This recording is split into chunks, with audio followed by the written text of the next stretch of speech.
episode 42. You're listening to Young Punx FM podcast. The meaning of life, the universe and everything. Woo! Woo! Oh my God, they're back!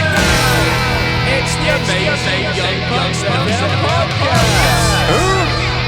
Exactly.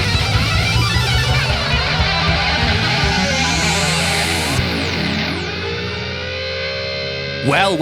I am Dr. Hal Ritson of the Young Punx. This is Graham Disco Socks. Graham Disco Socks. In inverted commas, straight guy. Stretching the description a little bit. So this is a bit of an unusual podcast we're doing. The Young Punx. Yes, it's a bit of a musical act since I started around 2003.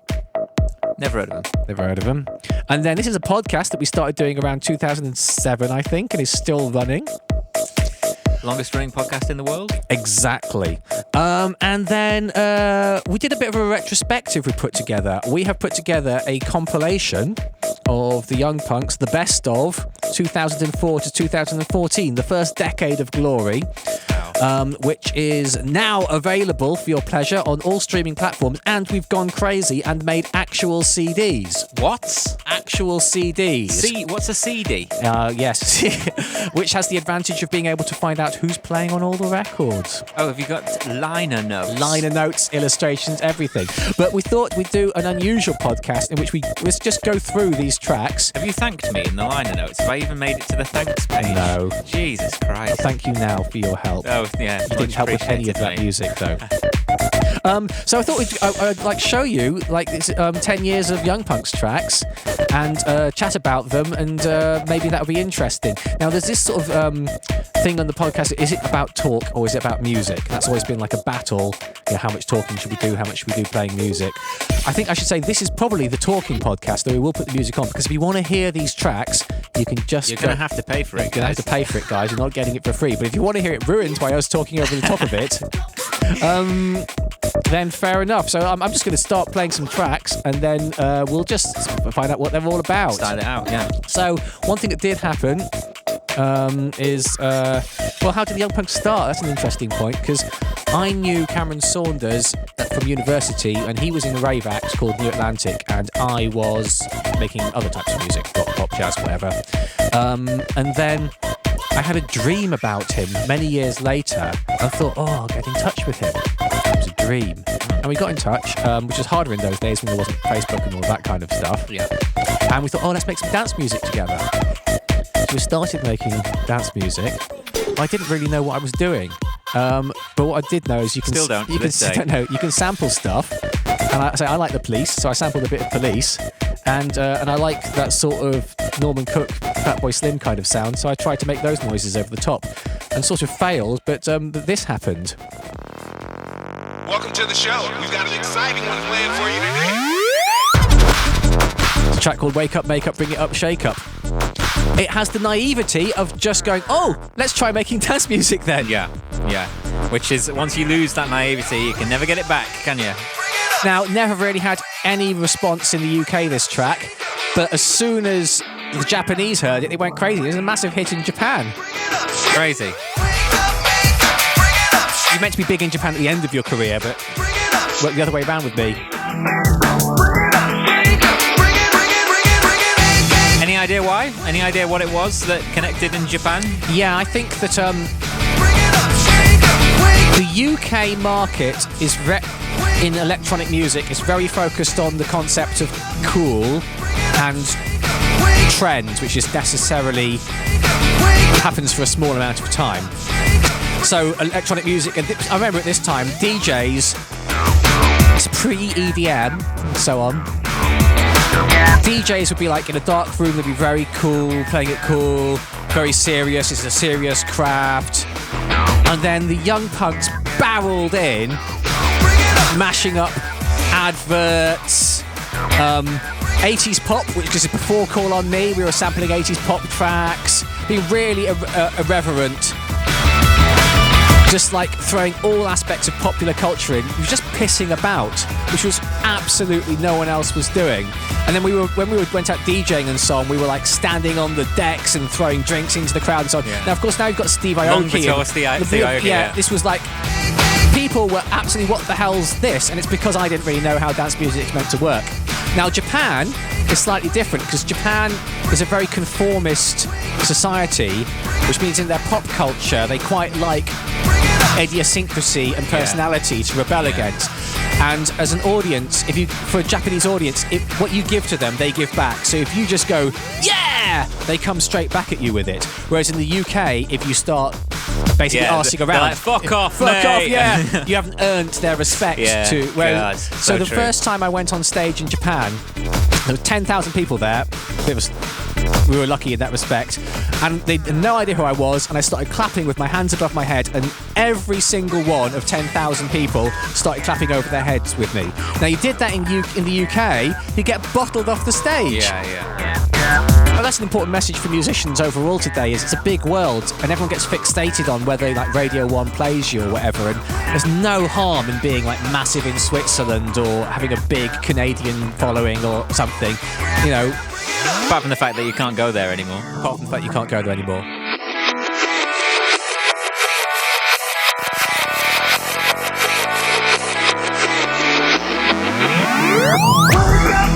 So there's 24 tracks on this record, isn't there? It's bold, isn't it? So you'll be relieved to know that they're only about 3 minutes long each. Yes. Well, actually, that's sort of part of the point. What I found was music consumption has changed over the time since we started making this music. When you made dance music back then, it was very much focused on, I mean, this isn't really dance music, but it's, you know, it's more festival music or something, but all the tracks started with like a minute of drums, and they were like 7 minutes long. And I thought, you can't, now it's all on Spotify, you're meant to have your tracks at 2.5 minutes long, so quite a lot of what I wanted to do was go back and re-edit a lot of the tracks into a way that fits with the faster pace of music listening these days. Just gets to the fucking point faster. Or also, we remastered all the tracks because that track was made when I was not a professional musician in my bedroom. And it's gone through, there's tracks which are like proper bedroom music from the days before even the technology was that powerful, going through to tracks made in the best studios on the world with mixed by the best mixers in the world. And so remastering them did even them all out. I did actually put a version of this compilation out a few months ago online, just thought I'll just compile it digitally. But then actually we've taken it down and we've said, let's do the job properly, remaster it, make the CDs and so on, because it's quite impressive when you find you've done a whole body of work. I mean, a lot of people make good tracks, but just making an album is a really difficult thing. It's a real challenge. And then to find that you can pick 24 tracks that you like all of them. I do like all of them. And then find the some that you would have wanted to put on, but there wasn't space and so on. 24 tracks is just what fits on a CD. So, anyway, there was that.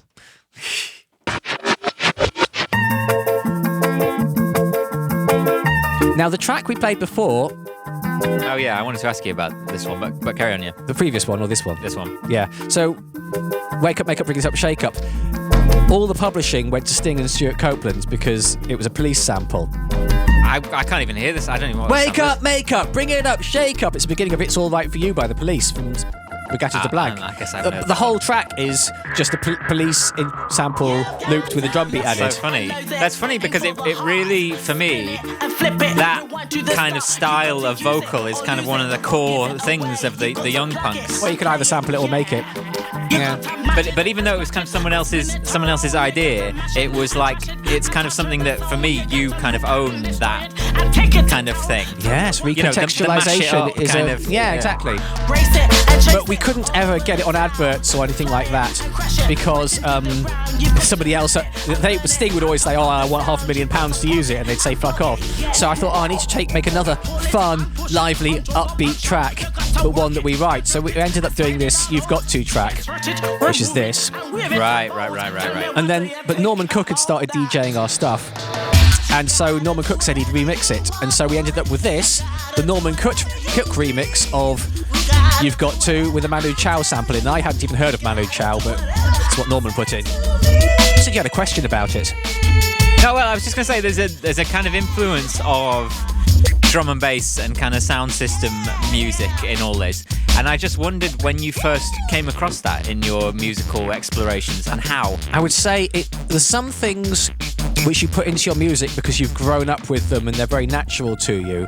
And there's some things that you put in because you know they've been missing. So I grew up in the middle of Northumberland and there was no... I fucking forget that you're from even further north than me. Yes, I am. And so, I was not going to Notting Hill Carnival. It was all... Yeah. I was listening to 80s pop music and jazz and all the back. There were like 7 metal bands at school, and this was the musical environment around me. So I think putting in those kind of sound system-y vibes was more a response to having arrived in London and going, oh wow, I'm in this sort of vibrant multicultural city. I'm now part of, around this time we would go out and DJ at Bar Vinyl in Camden, and so the musical scene we were in was... Yeah, I mean, you walk out of Camden Tube and you are right in multicultural London with all these different cultures clashing with each other. Yeah. And so that was the cultural environment at the time that mashup music was starting to come to the fore, because for the first time with things like Ableton Live, you could start to combine very radically different types of music very easily. And so the whole project came out of taking all sorts of different things and sticking them together in unusual ways. So the original version of this track is essentially surf guitars with big beat drums and the sort of raggery kind of vocal in it. And every one of our tracks would be like 2 elements, one pop culture element, one vintage music element, and one modern electronic music element, thrown into a blender and see what you get. Was that your only question about that track? Well, yeah, pretty much. Yeah. I was just kind of imagining you at Notting Hill Carnival, and I can't really picture it. Sorry, I should just say Carnival, shouldn't I? That's what it's called, Carnival. Carnival, is it? You're supposed to know what Carnival it is. Okay, from that. Right, fine. Well, I think that's Norman Cook's influence, though, to some extent. Not that the original track doesn't have its own influences, but I think the full Carnival impact is Norman, isn't it? So, so this was a big track for us, Ready for the Fight. So I got an email from an independent USA rapper called Count Bass D, just looking for work. Because he's a hustler. He's just looking for work. That's crazy, because, you would think that you never get anywhere sending emails like that. And it's like, so a rapper mails me and says, do you want to work on some tracks? And he sent it to 1,000 people. They probably didn't even know who you were. Oh, no. Just random stuff. And I was like, yeah? Mother said there'd be days like this. She never said. And so I flew out to, I think it was in Memphis at the time. God, I was in this like god-awful hotel in Memphis with like cigarettes under the bed and had to walking in Memphis. Walking in Memphis. Walking in Memphis. Never met the guy before. Turned up at Ardent Studios, I think. A real like vintage Memphis recording studio. Never met before. And he's there, writes down some stuff on a back of a napkin, does this. And then it turned into sort of some kind of boxing anthem. Obviously, it's meant to be a metaphor ready for the fights, but that doesn't stop boxing games putting it on. And there were like world champion boxers using it as their ring entrance music. I'ma bring it anyway. I got a very smart move. That be proof the evil that men do. Some people gotta fight just because they sing. I have a recurring dream that I'm trapped inside a tornado. Are you being serious now? Yeah. In the eye of the storm, or in the wind? And then when I went, the day we recorded this, it happened.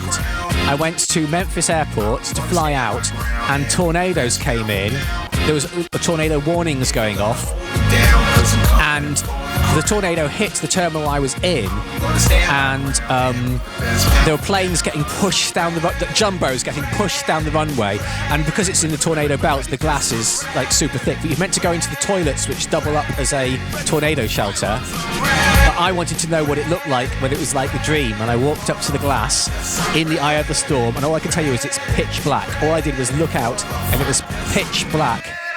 But I stood against all the security warnings when he meant to be hiding in the shelter, put my hands to the glass and looked into the eye of the tornado.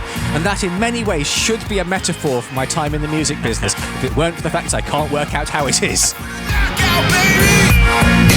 This was before you would get shot on sight for breaking any rules in an American airport, isn't it? Oh, yes. Actually, no, what was it? Yeah, it was post 9/11. Oh, really? Oh, yeah, of course, yeah. 2008, 2009 sort of time. It was after that then. No, they let you off. God, that's everyone's worst nightmare, isn't it? Having to get a flight around the time of a storm. I mean, obviously you're not flying in the storm, but it's going to shit you up before you get on the plane. But they cancelled the routes. I had to fly to Chicago, and in Chicago it was snowing, and they were closing the airport for blizzards same day.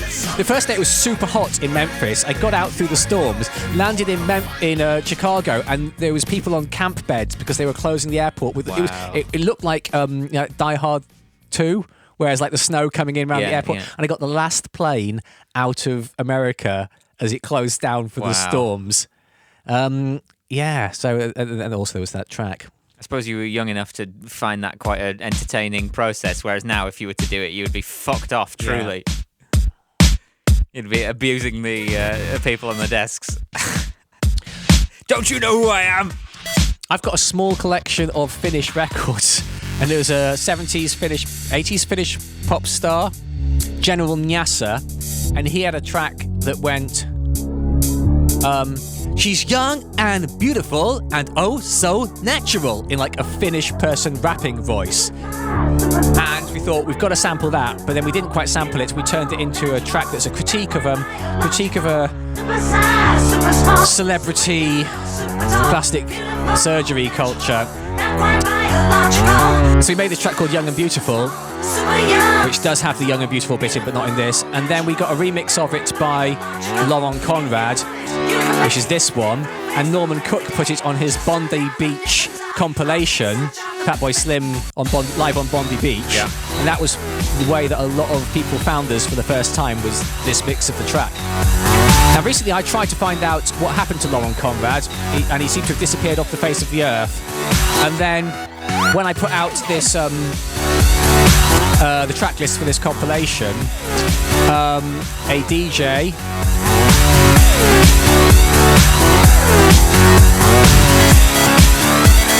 who shall remain nameless. A DJ who was asked not to be named. I'm trying to remember who it is. So basically it turns out he just changed his name to a different DJ alias, and he's like a massive DJ now, and I've been working with him for years and I had no idea it was him, because he put, oh, I see you've put me on the compilation. It's like, who? I'm like, who? Who are you? Who are you?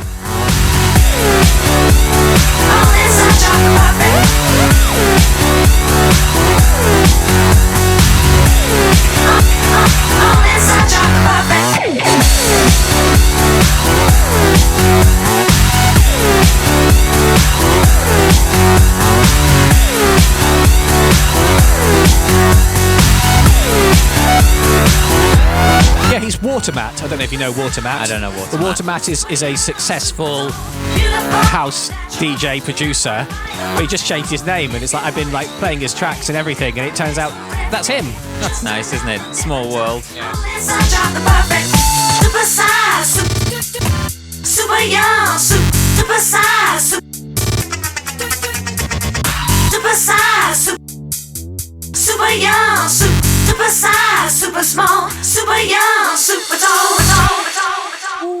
So when you're driving home from DJing late at night, there's only if you're really late, there's only two types of people up and about. You know, there's your DJs coming back from clubbing, and then the fishermen out at sea catching their catch for the morning. And so you'd be going through the radio stations, and there'd be like club beat, club beat, club beat, club beat, and then you'd find the shipping forecast. And this was a thing you'd find if you were coming back late at night. You could sort of dial, and we'd find you could swap between the shipping forecast and club music. But the thing about the shipping forecast is, if people don't know, I don't think they have it in America, it's like a weather forecast, but for people who are out on boats. It's got a very distinctive style. It's got a very poetic way it's delivered, and it lists all the different zones of the sea around the UK. But what's weird is, in places, they scan and rhyme. So he would go Tyne, Dogger, German Bite, Humber, Thames, Dover, White. And that's exactly how it sounds, isn't it? Yeah. And it's like it's written out as a lyric. And then there's got this place called Rockall. And it's like, I always thought, well, where's Rockall? Is it this massive rock party out in the middle of the sea? And so we ended up sort of trying to fulfill that vision and made this track, Rockall. This is one of my favourites. Which we cut up the shipping forecast and turned it into a rap. Which became a little bit of a media phenomenon. I ended up on Newsnight. Was it Channel 4 News or was it I was Newsnight? on Newsnight. So there's this great footage of Norman Lamont, who was Chancellor of the Exchequer at the time, sitting in a seat with a big picture of me behind him. Incredible. Tyne, Absolutely Dogger, incredible. German Bite, Humber, Thames, Dover, White, Portland, Plymouth. So is it a sample of the shipping forecast then? Did you have any troubles with that? No, so this is one of the, I think this is the only actual sample in a Young Punx track, because You couldn't quite nail the replay on this one, so you had to use the well, original. it was more that we asked the guy who did it if they'd be okay with it, and they were cool with it. So the BBC let us use it, basically. Yeah, So it was- one of those interesting situations where they've probably been never asked about who owns it or how it can Yeah. be reused before, so they're naive enough to do you want say yes. do you want to be around a record? Yes. Okay. Expected to Rockall. Expected to Rockall. Expected to Rockall by midnight tonight. Wintry showers in the north. Perhaps violence later. Good. But even see this bit at the beginning. This is the pips, which again, if you're not in the UK, you might not know. But this is the countdown to the hour, isn't it, on the radio for the time? Now that comes on. Is that a replay? That is just EXS sampler on its sine wave with a bit of distortion. Good. It's like whenever that comes on, I shout Rockall now. Now right. So here are classic mid-zone of the Young Punx here. Everyone in dance music's trying to be cool. Expected to We're making a rap out of the shipping forecast, and then I think, you know what we need now? rising. We need a shred metal guitar solo by the world's best guitar player. Expected to rock. And it's good to know. It's good to make something that no one else would make.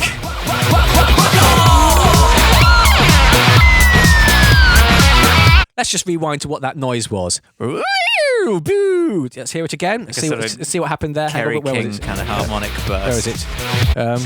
Expected. Yeah. Right, listen to the noise.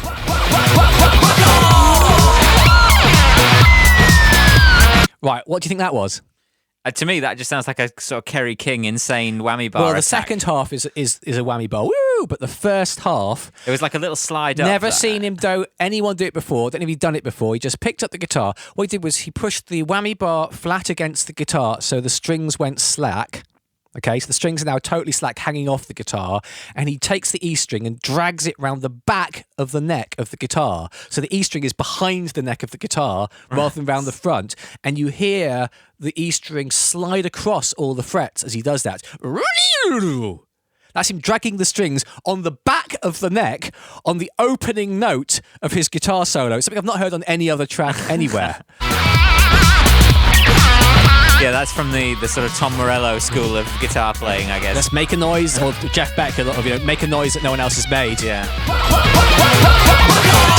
Dogger, German Bite, Humber, Thames, Dover, White, Portland, Plymouth. And again, in Japan, I can just picture Tyne, playing this live in Japan. 10,000 people in the audience, balloons raining from the ceiling, Japanese dancers with umbrellas dancing around on the stage, and Guthrie Govan, who usually plays this in sort of serious fusion metal context, shredding.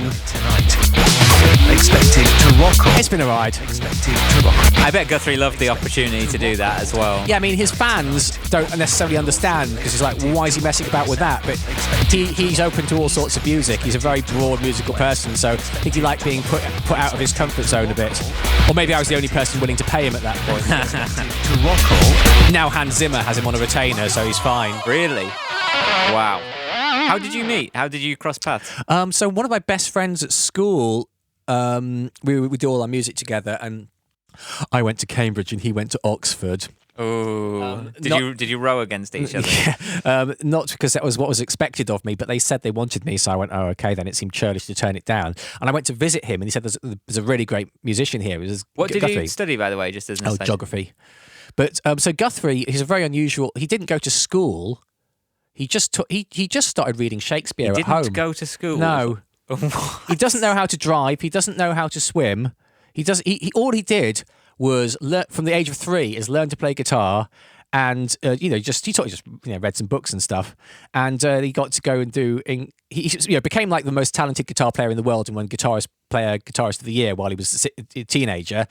But then he went to Oxford to read English literature. But he just read some books, and he's just one of those ridiculously talented people combined with absolutely no ego and absolutely no sense of showing off. He's a very, very unique and amazing person. Anyway, some of my mates said, oh, this amazing guitar player here. And then he got offered a record deal in LA, dropped out of Oxford, then the record deal went away, and then he started working in McDonald's in Chelmsford. Wow. So when I met him, I think when I was working he was like working in McDonald's in Chelmsford, and but he used to do this a bit, but I told him he had to do it all the time. He has his McDonald's 5-star badge on his guitar strap to always remind him of like what he's had to go through to get to this point. And I can't take credit for it because he was doing it already, but I said you have to do this all the time. So if you watch him playing live now, he'll be playing in like the Royal Albert Hall with his McDonald's badge on. Nice. To remember the journey isn't always easy. If you live with your dreams, you will eventually achieve your horizon. Oh, whatever. Or watch them slowly die in front of you. Now, the great rule about mashup music is you start with a good title. I was going to say, this is like one of those films where you can tell they've come up with the title before they actually came with the script. Yes. Sharknado. That's exactly, yeah. So we thought, you just come up with the name Drum and Bacharach. It's like what would happen if you mix Burt Bacharach style music with drum and bass, and it's like, well, let's make that thing. I'm gonna take you to another. I'm gonna take you to another place. Still, all of this music you're hearing now recorded in my bedroom at home. Yeah, I was gonna say, how did you do the tape stop effects back then? I burnt it to CDR, and did it on a CDJ. Amazing. And then I didn't know how to do drum and bass properly, but I knew someone who knew John B, and so I don't know. So John B did the drum and bass bits of this, right? But I can't remember paying him, and I can't remember giving him a share. I can't Don't say this. I can't remember why he did it. The next time you'll hear this podcast is in court. Yes. I can't remember why he did it. I'm sure he can't remember why he did it now when he listens back.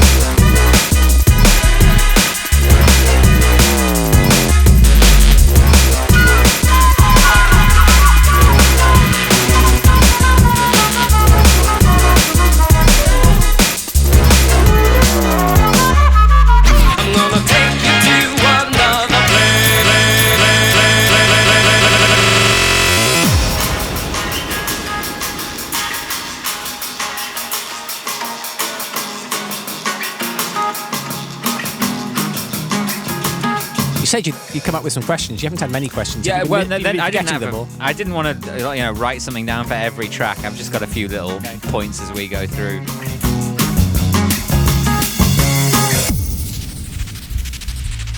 I was thinking that you use other people's vocals a lot throughout the records, all of the records. There's a couple of times that I know that you've put your own vocals into things, but I always thought, you, as someone who can pretty much play anything he puts his hands on, one of the only things that you don't do much of is singing.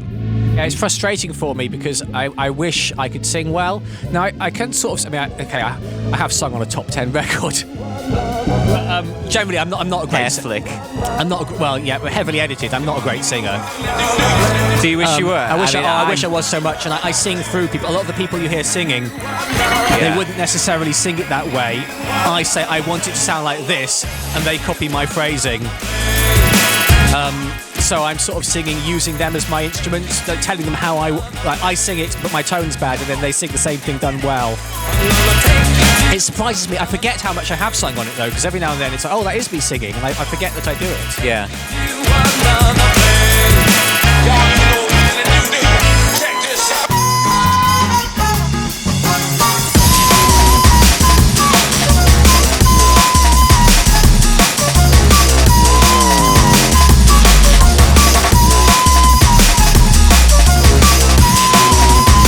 So if you're short on time, I will probably skip through some stuff and then I'll stick it back together in the mix. Fine by me. I don't want to listen to it anyway. Here we go. So, sometimes you make a track and it all happens in a couple of hours, and there's beauty in the fact that you capture how you felt at that moment. Yeah. Sometimes a track takes 20 fucking years. Yeah. So in this case, I had a vision for combining sort of classic big band music with electronica. And at that time, essentially nobody was doing it. What's that scene called again? It's Electro swing. Yeah. So the electro swing It scene didn't exist. But how do you record a big band and make it sound like it was really done then and so on? And it built up in MIDI and it sounded terrible and so on. No, actually, there was a specific reason this track happened, actually. I was walking through Kowloon Market, as the reason it's Kowloon Kickback. And in Kowloon Market, there were every different stall had a radio playing. And it was when I first got a mini disc recorder, so that dates it.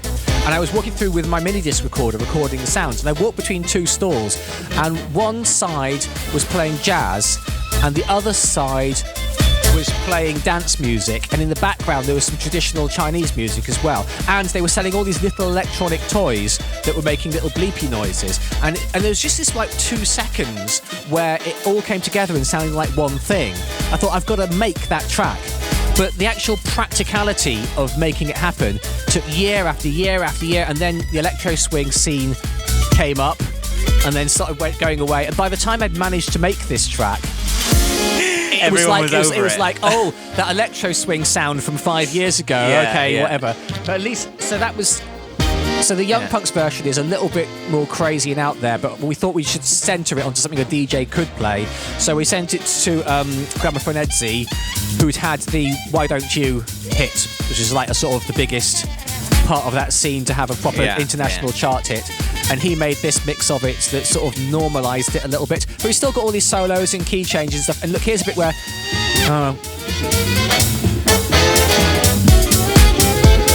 the original version's got a 7-minute drum solo in it. Of course it does.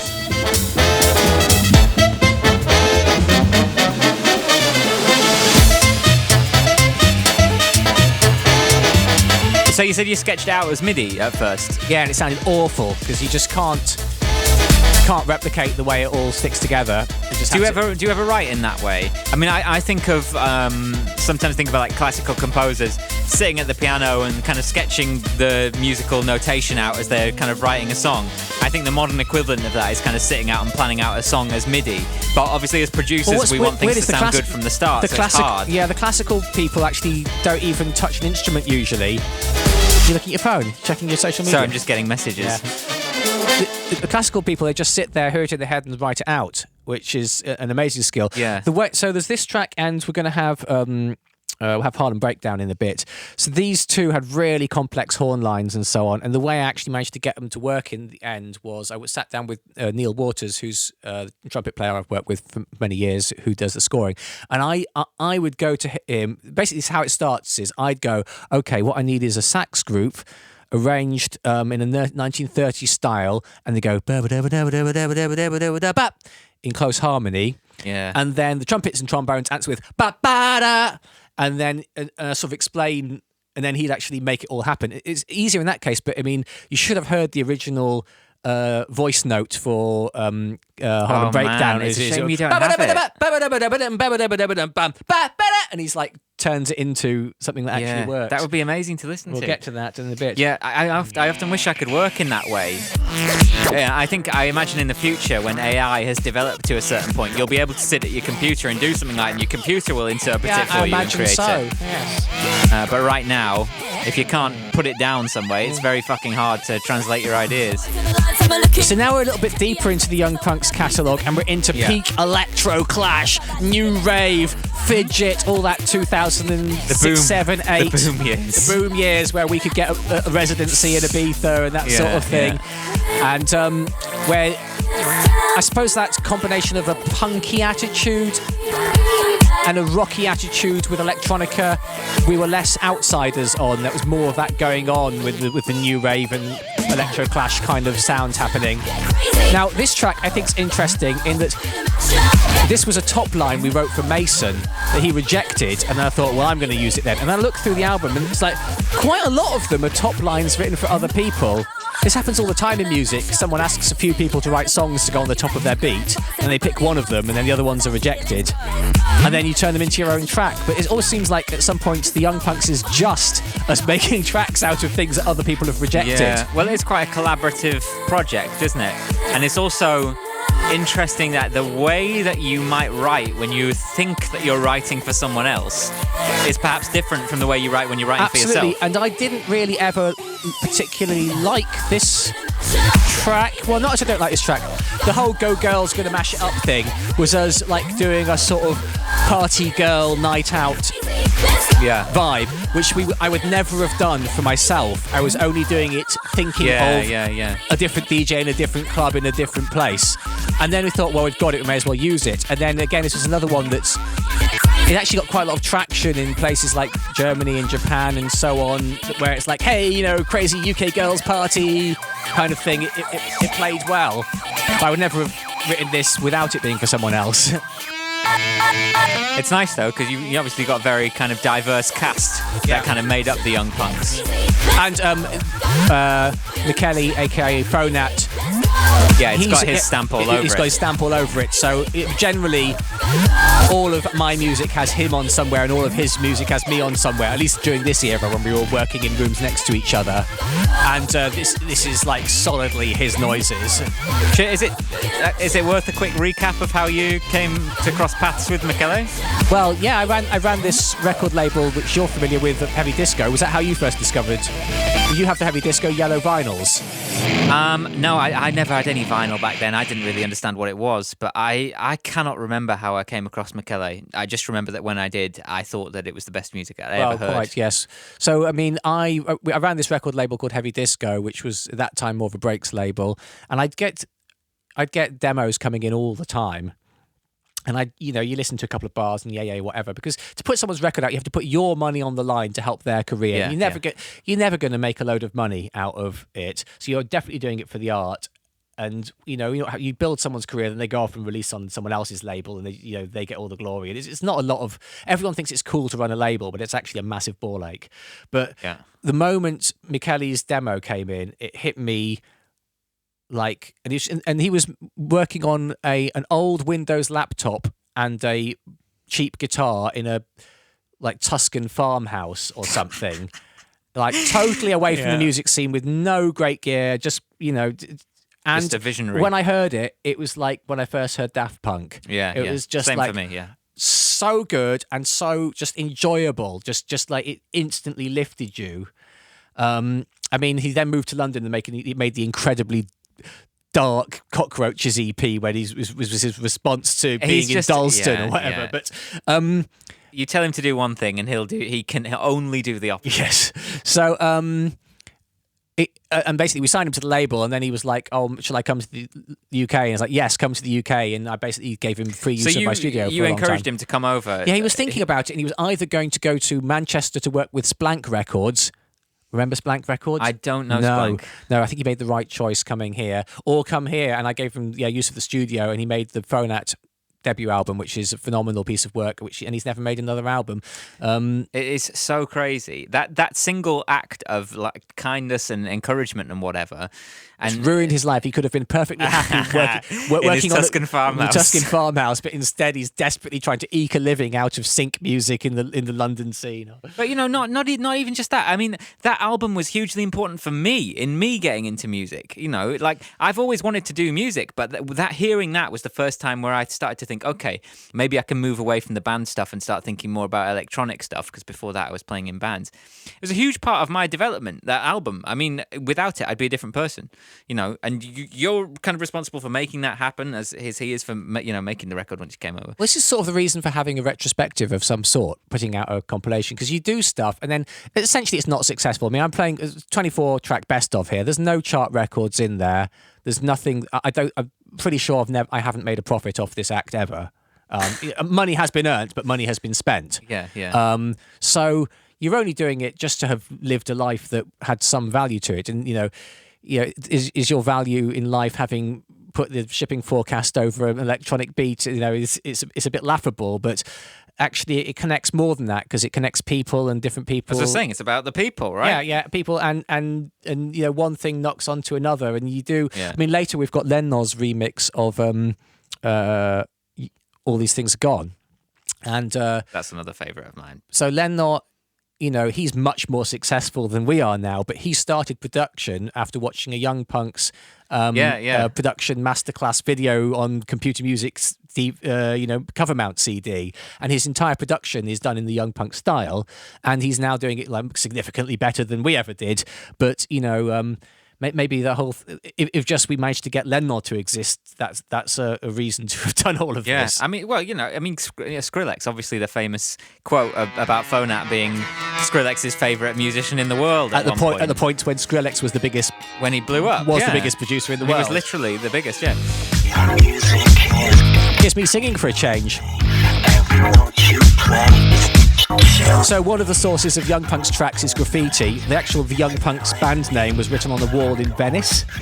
Is that where you got it? In the font, the photograph of it became the logo. We've had a second logo now, but the first logo was just a photograph. And what I like to think is it was just stuck on. It's just in felt tip pen. It's no skill at all. It just says the Young Punx. Somewhere in the world is a middle-aged man who, when he was a teenager, wrote the Young Punx on the wall in Venice in a felt tip pen, and then thought nothing of it. And now we've got all of this, and he doesn't know we exist. He doesn't know that his felt tip pen mark became our logo. So also, nice. What were you doing in Venice? Oh, it was just a holiday then. But what's more interesting is Your Music Is Killing Me, because in 2007, me and Michele decided to drive to the Arctic Circle in a 1971 Mustang, because I looked on Google Maps, which was probably a new thing then, and thought, how long does it take to get to the Arctic Circle? And the answer was, if you just keep driving, you can do it in like a day and a bit. In what country? Well, you go into Europe, and then up through Netherlands, Germany, and across Denmark, and then just a whole day driving through a forest in Sweden, basically. Oh, that sounds fun. Now, of course, you can't drive all the time because you've got to sleep and you've got to eat. But we just thought, one of those like fuck it moments, shall we try and drive to the Arctic Circle in a 1971 Mustang? We just thought, why the hell? Michele had just moved to the UK from Italy, and I said, should we drive to the Arctic Circle then? He's like, oh, okay then. And then, unfortunately, we got to somewhere in Germany on the first day, and a wheel bearing went in the Mustang, and we were basically stuck in Europe waiting for a 1971 car to be fixed. So we got a rental car and just potted around Central Europe. We ended up in Amsterdam, where written on the wall was "Your Music Is Killing Me." Nice. And I took a photograph of that, and then I made a song. So this is "Your Music Is Killing Me." So did you made it to the Arctic Circle eventually? Now we had to come back. Rock and roll! Yeah, it's a journey, not a destination, but we didn't even have the journey. So then I had a lot of problem at that point with insomnia, because music was always going around in my head. Yeah. So I sort of made a song about that. And I put in, we've got rock music and there's folk music and there's orchestras and all that sort of stuff. Now, there was a review in Mixmag or something of this track that was at the point when there were certain reviewers who thought it was cool to trash things. There was a guy called Yogi, I think, who was famous for his savage reviews. Is there a chip on the shoulder that I can see coming on the horizon? No, it's slightly more than that, because people came up to me in glee and said, "Have you seen this review?" And it said, "A bog standard piece of electro house. My dog could do better." That was the review, but it was like, so you didn't hear the opera singer, the orchestra, the folk music, the rock guitar. I think that he put on one of the B grade remixes of the package, listened to that, and thought that was the track, because that definitely wasn't a review. You definitely wouldn't have said bog standard electro house if you'd heard the opera singer, right? Of course, you didn't hear the opera singer then because we were busy talking over it. But that's what we do. That's a good story. Okay, Map of Tasmania. Bit of an outlier. Was this when you hit puberty that you wrote this one? So this came out of Mid-Em Music Festival. So, you know, Mid-Em, it's where all the music business gets together in Cannes, Nice, I don't know. And I got asked to talk there about something or other. Hang on, a little bit of backdrop. You must have been known for something if you were asked to talk. Yeah. What were you known for? Had you been producing for other people? Or being a musician, I don't know. had you been on the news with the shipping forecast and things by this point? It came via something called the FAC, the Featured Artists Coalition, which is a body representing. This is the old boys interests of club that you're a part of, is it? No, it's like dealing with things like copyright law and making sure that it works in the interests of musicians. Yeah. But I was on the panel, and Amanda Palmer was on the panel. And I'm naturally scared of other human beings, but Amanda Palmer has made her living out of building a fan base one human being at a time by making genuine contact with them. Yeah. And so naturally, if she gets involved with anyone in any way, she'll try and make a human contact with them. So she saw she was on the panel with me, played Rockall, and she was just starting to date Neil Gaiman at the time, and played it to Neil, and it's like, oh, this is hilarious, they've made the shipping forecast into a track. So she got in touch and said, she'd just been on tour in Australia. Now, in a map of Tasmania, Tasmania is shaped like an upside-down triangle, a bit like pubic hair on a woman. So she'd written this song in Australia called Map of Tasmania, just a throwaway track about pubic hair. Symbolic, it gets drunker. This is Peaches, by the way. And she said, oh, what this needs is a fat beat on it. And then the next week, she's over and meets an electronic producer. She says, oh, I'm going to send you a track. Can you put a fat beat on it? And so we did this, a track about female pubic hair. And then she said, we know what we should do is we should send this to Peaches, because she always does like transgressive gender body type stuff.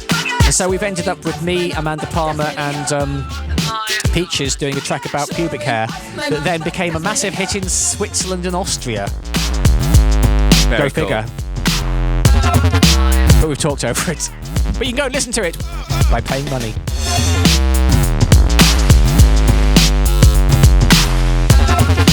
Yeah, it's a kind of a standout one for me, just because it's so irreverent. Is irreverent the word? It's irreverent. It's interesting because it's an outlier for me, because it's not a track I would have made without coming in contact with someone in a weird situation. I've tried to do further collaborations with Amanda Palmer, but our musical interests are so divergent that we have almost nothing in common. But it's weird, that sort of artistic intersection. There was just a point where she had an irreverent song that needed a fat beat, and she didn't. She hangs out with like Ben Folds and some people who are just in a totally different area of music. But we meet, and it's like, well, I'm an electronic artist who likes things that just haven't been done before and are irreverent and take bits of pop culture. And there's just this, if you like, the Venn diagram overlap between me and you is probably 50%. But the Venn diagram overlap between me and Amanda Palmer is just that one song. Yeah. But we met. And that at the right happened. time, right? I mean, it's a transient Venn diagram as well. Yeah, so just you're both at the right age. and it's like, so that thing happened. Yeah, that's a nice Man, I one. done heard what them Young Punx been saying around town. You know, telling folks disco. I remember you telling me that this was a fake sample. What did he say, right? Did you write it, or did the guy just improvise it? I pretty much told him what to say. Fashions coming, fashions. This is, I think, this is a classic track that's a pure overlap between me and McKelly. So this sound, Fashions go. that's all. Yeah, I can't yeah. make those. Nobody can make those noises. Only is McKelly pronouns can make those noises. But this sort of sense of, oh, you're hanging outside a club in New York in the 70s, and then you go in the club and it's a mixture of 70s disco and modern sounds, and that's sort of all me. And so it's a classic, you know, neither of us could have made this without each other. Yeah, yeah. And it sounds great.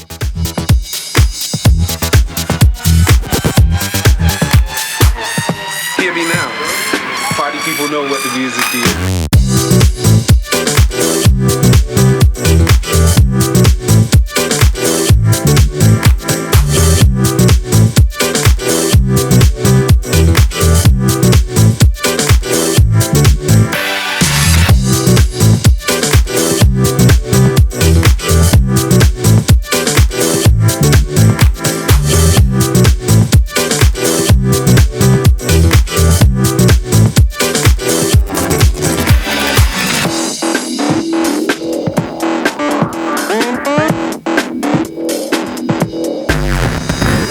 Just coming, fashions go.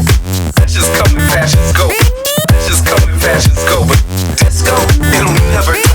Just coming, fashions go. Okay, so I've got a question for you then. If you were starting the Young Punx again today, Fashions go. with the same kind of aspirations to combine all of these different things that are interesting, but doing it with what's happening now, how do you think it would be different? I mean, I think it would probably be totally different because everything's a product of its time. The Young Punx came out of Going up into the club here.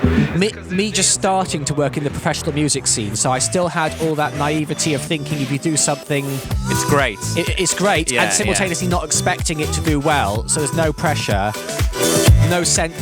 In your second record, you're always like worried about what people think. Yeah, and yeah. You know, on so that second album syndrome is. I know it's a cliche, but it's so big that you're basically trapped. Where if you do what you did before, you've gone nowhere, and if you do something different, you lose all the fans you've got. Disappoint the fans you've got already. Yeah. And so you're just screwed. But when you're first making stuff, you can just hear the joy of. Yeah. Hey mum, look what I made. Yeah, yeah. And it came out of that, and then it was the time when it was the tail end of the kind of Daft Punk French house sound. Breakbeat was massive in London. Technology had just enabled the mashup scene.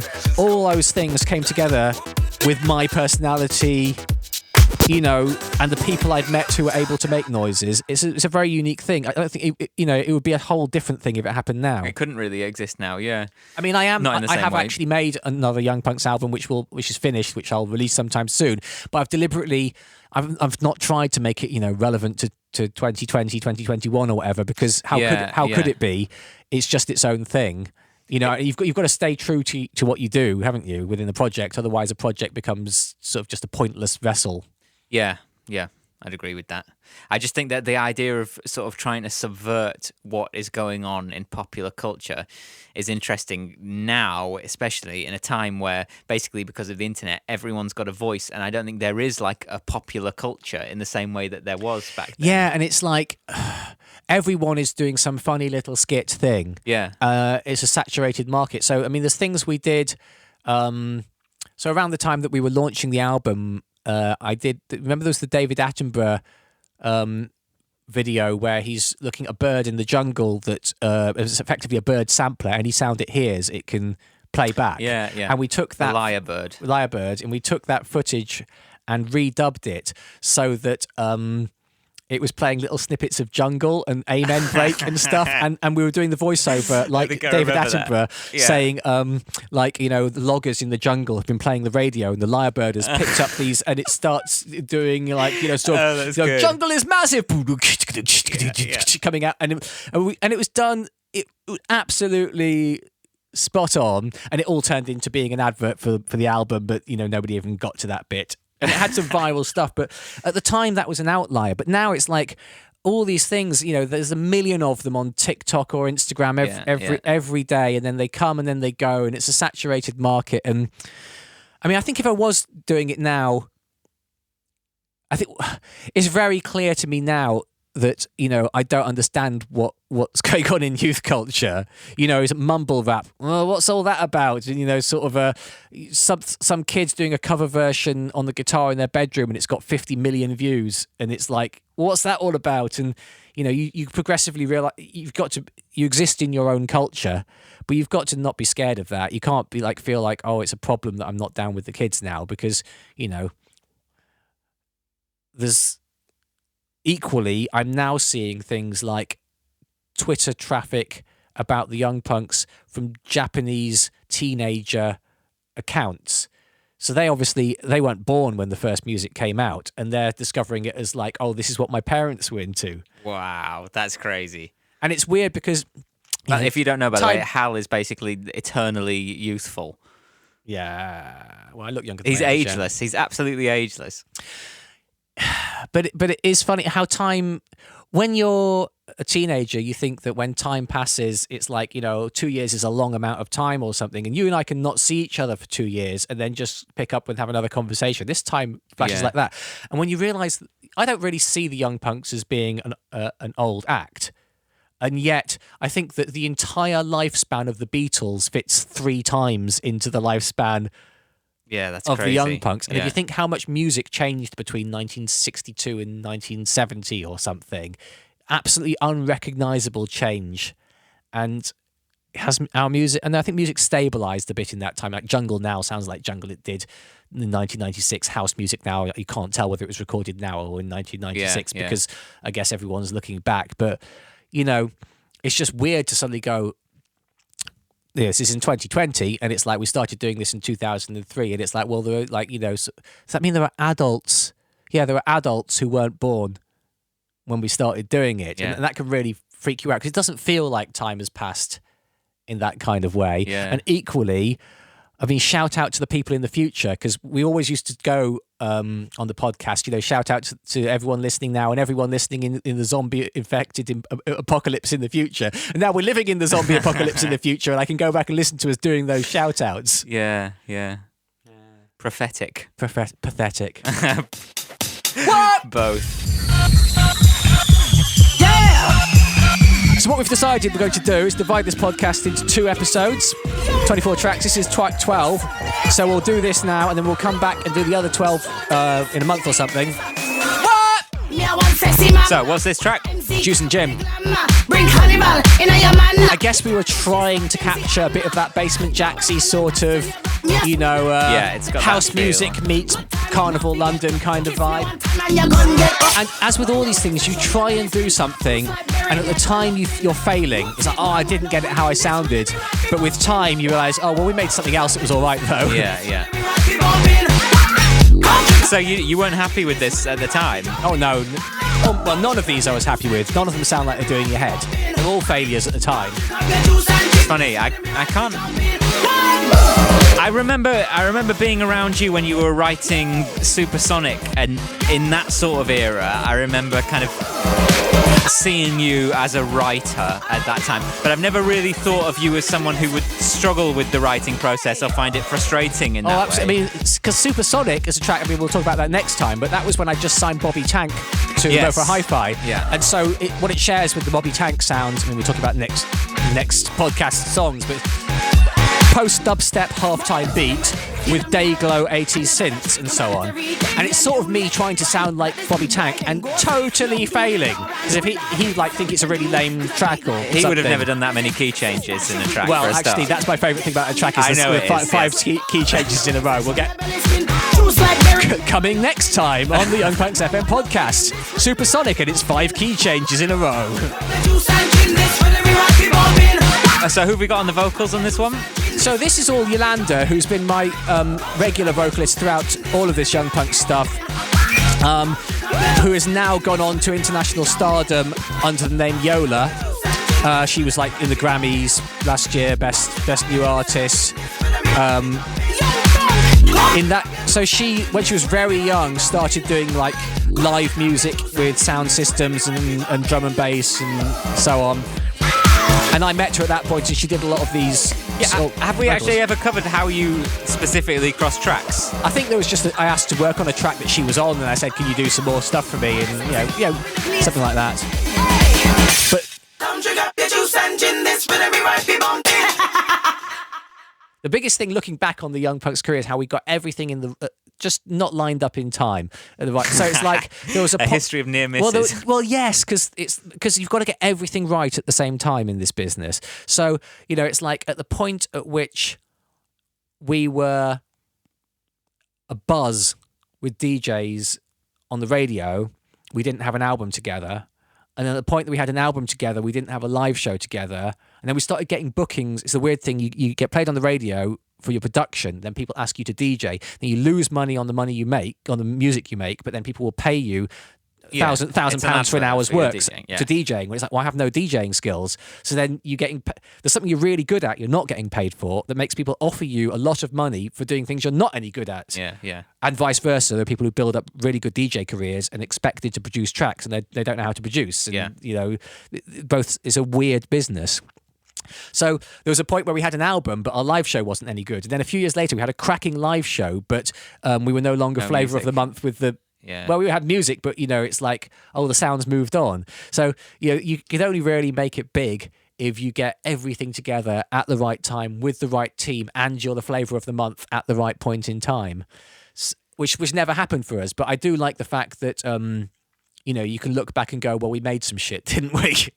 Yeah, I'm thinking when you're talking about the right time sort of stuff. I remember you telling me the story about how you got a huge advance for a comedy song. I can't remember what the fucking song was now. It's just Got Your Number. It's the last track on the. Oh, we haven't got to it yet. It's the last track on the compilation. Well, that's one for next time then. So we're not going to stop. There's no point getting into it now if we're not listening to the track as well. But that's a sort of right place, right time sort of thing. It'd be interesting to talk about how that panned out afterwards. But we'll get into it on the next one. I guess. Nothing. God, nothing makes any sense in this business. It's like I can make a comedy track in my bedroom and get a massive advance. We were 25-1 for Christmas #1 on that track. So that's coming next week. The track that we were just a bedroom made track that got 25-1 for Christmas #1. And this was before bedroom made tracks were like getting Grammy awards, even a thing.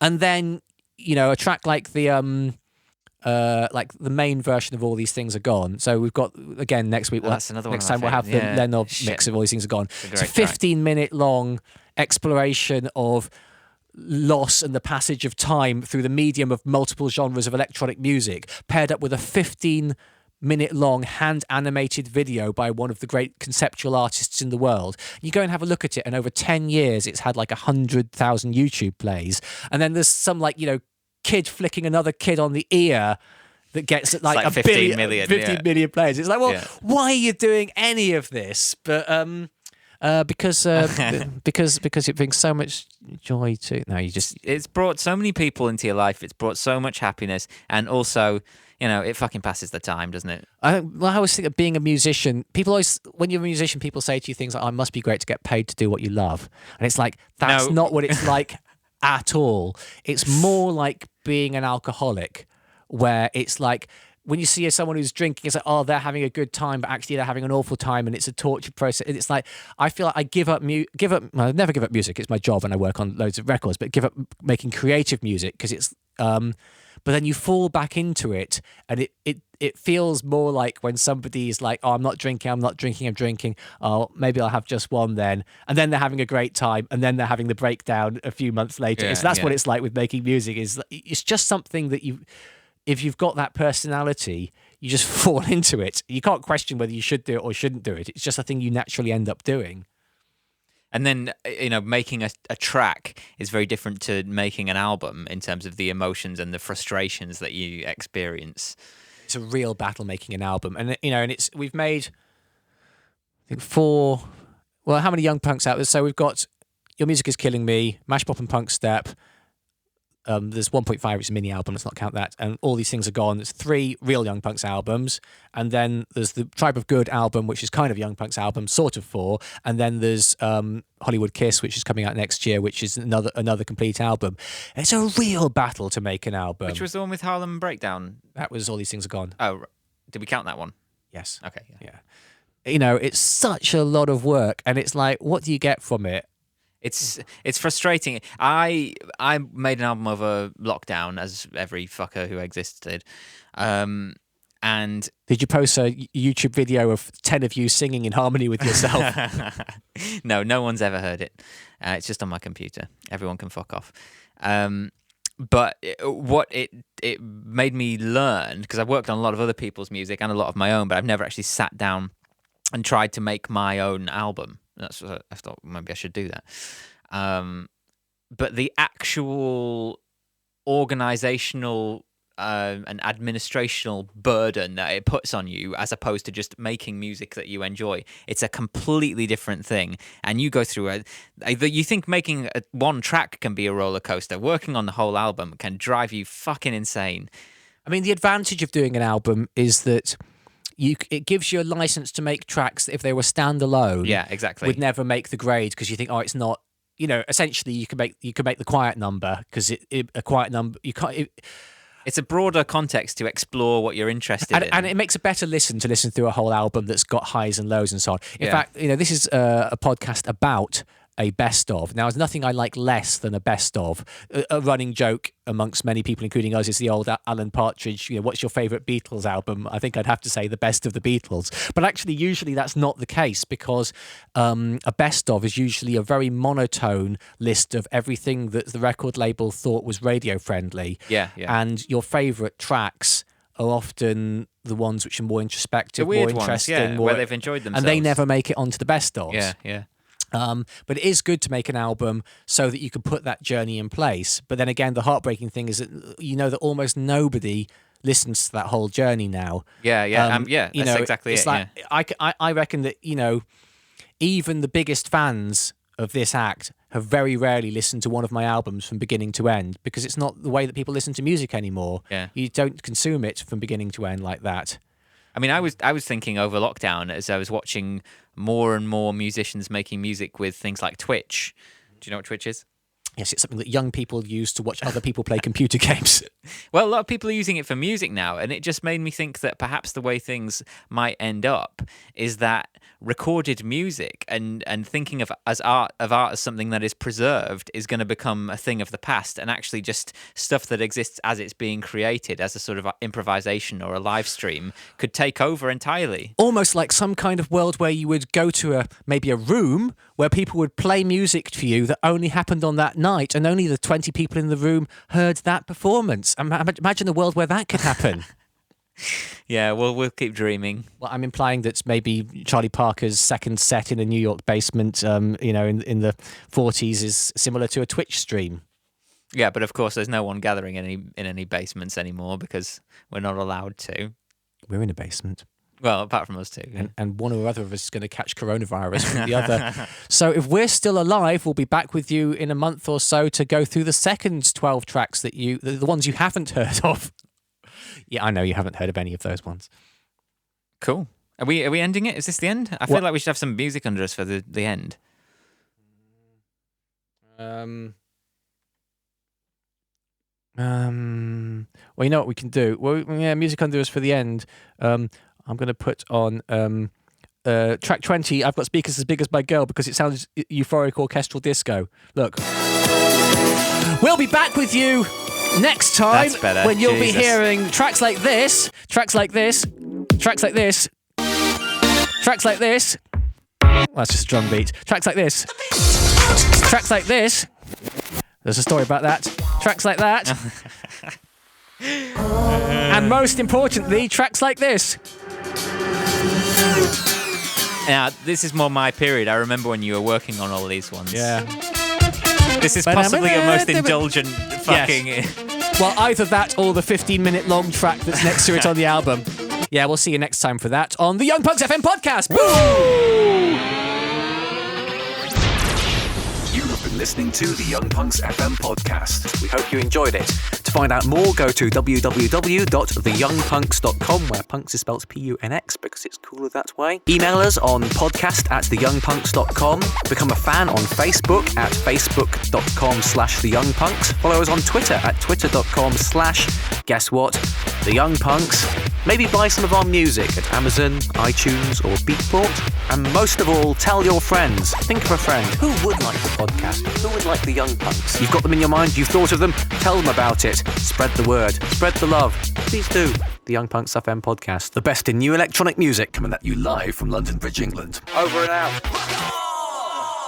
The Young Punx.